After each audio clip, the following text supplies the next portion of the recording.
Olá, bem-vindos ao Criarte. Hoje é dia de atualização e hoje vamos ficar com a primeira parte do vídeo acerca de barroco inglês.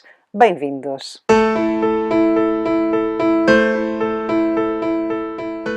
Olá, bem-vindos ao Criarte. O meu nome é Sara, hoje é dia de atualização e hoje aqui no Criarte vamos ficar com a primeira parte de um vídeo dedicado ao barroco em Inglaterra. O barroco em Inglaterra não é tão conhecido, mas faz todo o sentido nós também o estudarmos aqui no Criarte. Nós ultimamente temos falado muito acerca de barroco no nosso canal, eu vou deixar os links para outros vídeos deste tema. Nós iniciámos pelo barroco em Itália e depois fizemos uma viagem por alguns países da Europa. Nós fomos para a Espanha, fomos para a Flandres, fomos também para a Holanda. Hoje vamos até Inglaterra. Vamos então conhecer o barroco inglês.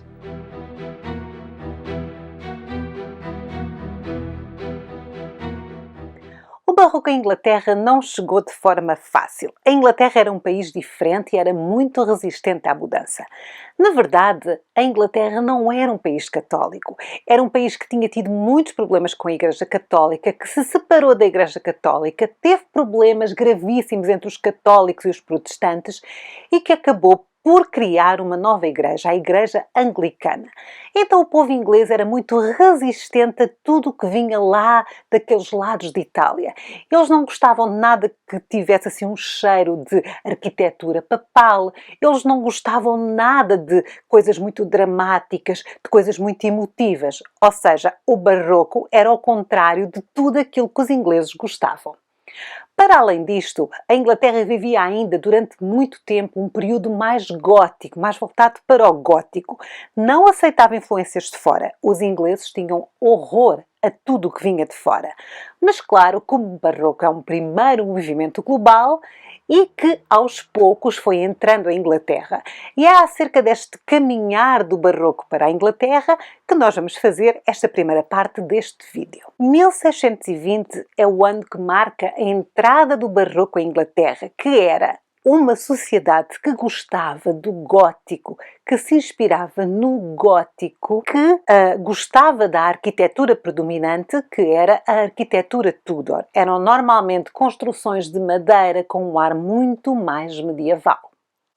William Prynne, um famoso puritano, costumava dizer: "Não existem boas-vindas nestas margens para os pecadores, os idolatores e os abomináveis." Isto, claro, referindo-se à arte. Apesar desta recepção fria e deste voltar as costas a tudo o que vinha do continente, era inevitável o barroco chegar. E como e onde é que ele chega? Eu vou-vos mostrar uma construção, porque o barroco em Inglaterra entrou primeiro pela arquitetura, depois fez muitos passos na pintura e depois voltou novamente para a arquitetura, mas vou-vos mostrar a primeira construção que saiu daquela estética medieval, que saiu daquela estética puramente inglesa e entrou ali num caminho clássico com algumas interpretações de barroco. Esta é uma construção de 1617 para a Ana de Dinamarca, que era a rainha de Inglaterra e que pediu para ser construída uma residência em Inglaterra. A tarefa foi entregue a este senhor. Inigo Jones era um famoso e muito bem reputado arquiteto inglês. Quando ele recebeu esta encomenda da rainha, que a rainha era a mulher de James I, ele decidiu colocar aqui algumas das suas influências. As influências do clássico, da geometria, da simetria, que eram algo completamente novo em Inglaterra. Então, esta pequena construção, tão singela e tão simples, foi, na verdade, o primeiro marco da entrada no barroco à Inglaterra. Este é um edifício harmonioso, simétrico e branco, em contraste com o tipo de construção da época, em tijolo vermelho. Este edifício apresenta o Renascimento e o Barroco mesclados e foi a primeira mostra da arte clássica europeia a chegar à Inglaterra. A grande atração deste edifício é o que estamos a ver, chama-se o Grande Hall. Com a forma de um cubo perfeito, o hall situa-se no centro do edifício e o seu teto foi originalmente decorado por Horácio e Gentileschi. A casa contém também as escadas de tulipas, são muito famosas e belíssimas. São uma escada em espiral e ascendente ao topo do edifício com uma cúpula no centro. Com este edifício, Inigo Jones abriu finalmente as portas para o barroco em Inglaterra.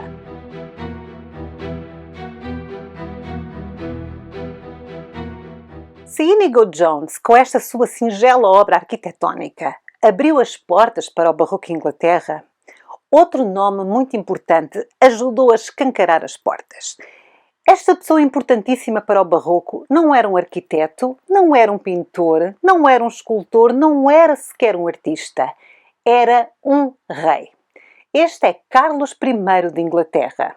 Era um homem bastante baixo, de estatura, tinha nascido com problemas de saúde, mal conseguia andar, apenas começou a falar com 3 anos de idade e era muito, muito gago. No entanto, Carlos I era um excelente cavaleiro, adorava cavalgar, adorava cavalos e gostava de se ver retratado assim como um cavaleiro, como um senhor de muito poder, apesar de todos os seus problemas. Em 1623, apenas com 23 anos de idade, Carlos I foi despachado para a Espanha para aquilo que se ficou na história conhecido como a Missão Espanhola. A Missão Espanhola não era mais do que o rei Carlos I da Inglaterra tentar casar com os reis, com a filha dos reis de Espanha. A Espanha era poderosíssima, era muito rica, era católica e era inimiga da Inglaterra. No entanto, o rei Carlos I achava que ao fazer este casamento iria não só consolidar a paz no seu reino, como ainda receber um grande dote da princesa e ser rico. Durante esta estadia em Espanha, Carlos I viu o quê? Primeiro viu os Paços Reais, o Palácio Real onde a família espanhola vivia, que era um edifício barroco, lindíssimo. E depois viu outra coisa muito importante, viu a coleção de arte da corte espanhola. Pela primeira vez, Carlos I, que era um homem educado numa Inglaterra medieval, gótica e extremamente puritana, viu as obras de Tiziano, viu as obras de Tintoretto, viu as obras de Caravaggio, viu as obras de Velázquez, claro, de todas aquelas obras de cariz dramático, de cariz sensual, que estavam à vista de todos na corte de Espanha. Claro que isto balançou muito com a cabeça do rei. Carlos I estava rendido, completamente rendido à arte. A primeira vez na sua vida que ele viu Tiziano, Tintoretto e Rafael foi assim uma mudança total. Ele ficou fascinado pela arte. Ainda em Espanha, Carlos I conheceu este senhor, o famoso pintor do barroco, o mais famoso de todos, uma superestrela do mundo das artes, o Peter Paul Rubens. Nós já falámos acerca de Peter Paul Rubens no vídeo acerca do barroco flamengo. Pronto, a missão do rei falhou redondamente. A princesa não o quis.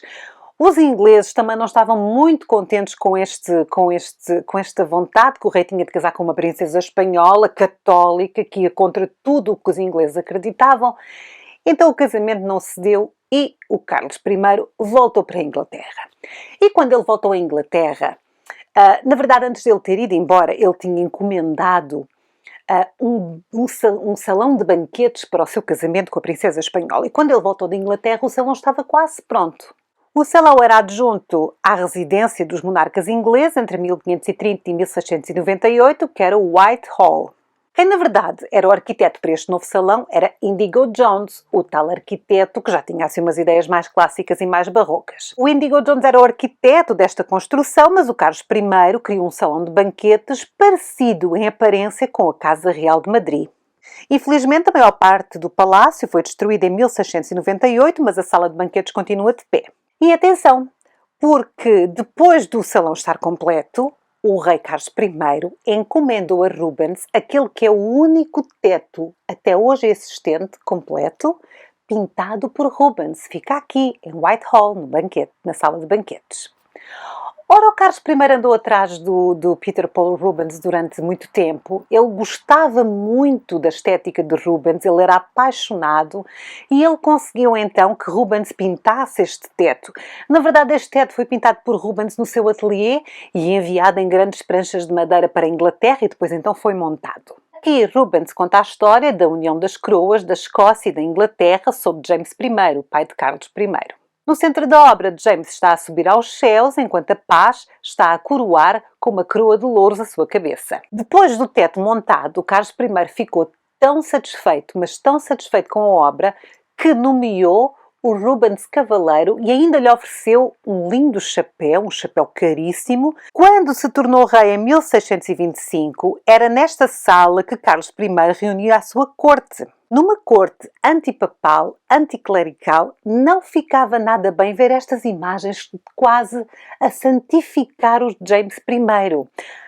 As pessoas não gostaram muito, o rei gostava, o Carlos I gostava, mas o restante das pessoas que iam à sala da corte não gostavam nada, especialmente os puritanos e os membros do clero inglês. No entanto, o Carlos I não queria parar de enfeitar o seu palácio com arte. O Carlos I sofria de um problema. Ele era completamente viciado. Ele não era viciado em mulheres, nem em jogo, nem em bebida. Ele era viciado em arte. Ele, depois de ter vindo de Espanha, só pensava em arte. Depois de ser rei, o que ele fez foi despachar para vários pontos da Europa, para várias cortes da Europa, emissários com uma única ordem: comprem tudo. Não interessa o preço, não interessa qual era o pintor, tudo o que for barroco vocês vão comprar. E ele despendia quantidades enormes de dinheiro para estes emissários para comprarem tudo. Ele queria a arte e nunca parava de querer. Portanto, ele era realmente viciado em arte. E aos poucos o Palácio de Whitehall encheu-se de grandes obras. Obras de Mantegna, de Rafael, de Leonardo da Vinci e até alguns Caravajos. Portanto, vocês imaginem, para os ingleses, o que não era o choque ver um Caravaggio. É que era como se não estivessem no mesmo tempo. Era quase que como se não estivessem no mesmo planeta. Percebem? Era um choque enorme. Mas o rei queria e o rei fazia. Aliás, um dos mais controversos quadros de Caravaggio foi comprado por Carlos I, A Morte da Virgem. Agora pode ser visto no Louvre, mas na verdade era um dos preferidos de Carlos I. Para além de colecionar todas estas obras de arte, Carlos I também era um generoso mecenas, um generoso patrono das artes. Ele convidava pintores para a sua corte. E ele, como andava sempre em busca de talentos e como gostava muito do trabalho de Rubens, foi-lhe sugerido que um dos maiores alunos de Rubens, um dos seus melhores discípulos, podia aceitar o convite. E foi assim que Anthony van Dyck chegou à Inglaterra.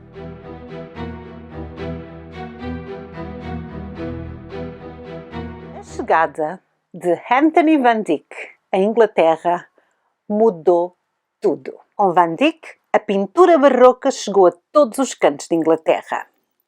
Van Dyck era um homem extremamente educado, era elegante, era bonito, era culto. Ele tinha crescido na oficina de Rubens e Rubens privava com as maiores mentes do seu tempo. Em 1632, Carlos I nomeia-o como pintor do rei. E Van Dyck, com o seu estilo de barroco flamengo, pintava a corte de uma forma nunca vista em Inglaterra. Ele pintava não só o rei e a família do rei, mas também os nobres, os mais altos nobres, os mais ricos, e ele incendiou a pintura, porque o Van Dyck, ele tem uma forma de captar as pessoas nos retratos que tem muito com o retrato psicológico de Rembrandt, tem muito com a sensualidade e a carne do Rubens, mas também tem muito de pessoal, de vulnerável. Ou seja, os retratos de Van Dyck são incríveis e realmente fizeram uma marca enorme na arte da Inglaterra. E claro que o rei também o adorava, em especial o seu retrato com o seu estupendo cavalo. O pequeno rei que mal andava era aqui retratado como um cavaleiro heróico e elegante, no seu lindo cavalo branco. A princesa francesa, com quem Carlos I acabou por casar, também é retratada por Van Dyck. E esta que estamos a ver é Henrietta Maria II Van Dyck, que a retrata sem os seus enormes dentes, tão salientes que, dizem as más línguas, pareciam canhões a sair da sua boca. No entanto, os retratos de Van Dyck são muito simpáticos. Carlos I gostou tanto que ofereceu ao Van Dyck uma casa de campo e um título e muito, muito dinheiro. Claro que outros membros da alta nobreza também contrataram Van Dyck e este seu estilo espalhou-se por todo o lado e assim nascia o barroco inglês. Em 1641, com apenas 42 anos de idade, o Van Dyck faleceu de febre na sua casa, a casa que lhe tinha sido oferecida pelo rei. E isto marca o final do primeiro capítulo acerca do barroco em Inglaterra. Portanto, o barroco entrou devagarinho com Inigo Jones, com a sua casa para a rainha. Depois foi ali pela pintura do Rubens, o seu teto maravilhoso. Depois o Anthony van Dyck mudou-se para a Inglaterra e realmente difundiu a estética barroca. Mas há mais para falar acerca do barroco inglês, nós vamos fazer isso no próximo vídeo. Vamos explicar então como é que foi a consolidação e como é que foi a transição para um estilo de arquitetura grandioso do barroco inglês. Mas isso é só na próxima semana. Por hoje é tudo. Não se esqueçam de fazer gosto, de partilhar e subscrever os nossos vídeos. Já sabem, se quiserem mais informações acerca do Criarte, podem sempre aderir ao Clube Criarte, que tem direito a fan mail e muitas outras coisas. O botão de aderir fica por baixo dos nossos vídeos. Por hoje é tudo. Eu sou a Sara. Fiquem bem. Tchau!